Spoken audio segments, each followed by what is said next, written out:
Multi level marketing MLM ব্যবসা নিয়ে তোলপাড় চলছে দেশে। MLM ব্যবসায় স্বচ্ছতা আনতে সরকার ব্যস্ত নীতিমালা তৈরিতে।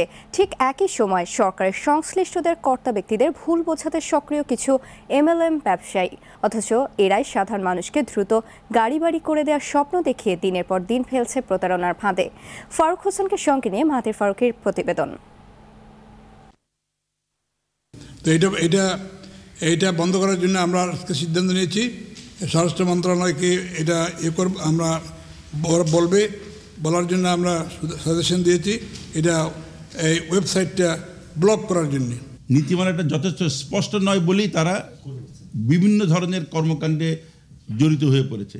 এই জন্য এখন একটা সুনির্দিষ্ট নীতিমালা তৈরি করা হচ্ছে। মন্ত্রী ও কর্তা ব্যক্তিদের এসব ঘোষণা মোটেও তোয়াক্কা করছেন না MLM ব্যবসায়ীরা, বরং দিন দিনই বিস্তার পাচ্ছে এদের কর্মকাণ্ড।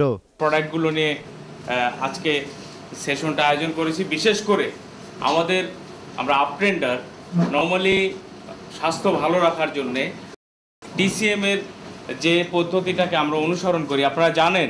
এভাবে প্রতিদিনই চলছে মানুষ ঠকানোর সেমিনার। অন্যদিকে কয়েকজন MLM ব্যবসায়ী মিলে করছেন সমিতি।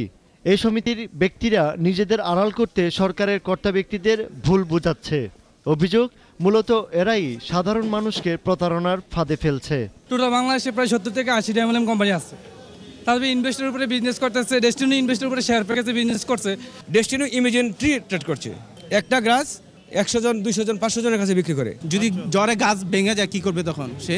আপটেন্ডার ওই যে আছে কি জগ আছে ওদের একটা, কোনো কাজে কি লাগছে আমি ভালো রাখছি, যাই দেখেন আমার বাসায় যাই দেখেন। যেটার জন্য ইউনিপে বন্ধ হইলো, গভর্নমেন্ট কিন্তু দেখেন পার্সিয়ালিটি করতেছে, কিন্তু দেখেন তারা কিন্তু ব্যাংকিং 100% করতেছে।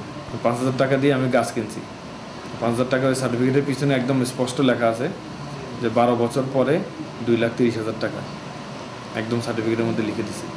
Direct banking. মাল্টি লেভেল মার্কেটিংয়ে কোম্পানিটা কোনো অ্যাড বা কোনো ধরনের এক্সট্রাঅর্ডিনারি খাতে খরচ করে না। সুবিধা দিতে চাইছি ডিস্ট্রিবিউটরকে অনেক বেশি। সো সেই কারণে আমারা কী করতে হবে, প্যাকেজের প্রাইস অনেক হাই করতে হবে। যখন আমি সুবিধা কম দিতে চাইবো তাহলে আমার আর কম বেশি করতে হবে না। ওই জায়গাটার মধ্যে আসলে সমস্যাটা। তবে সংশ্লিষ্টরা মনে করছেন MLM নীতিমালা তৈরি যেমন জরুরি, পাশাপাশি বর্তমানে চলমান MLM কর্মকাণ্ডের প্রতি সরকারের নজরদারিও বাড়ানো জরুরি।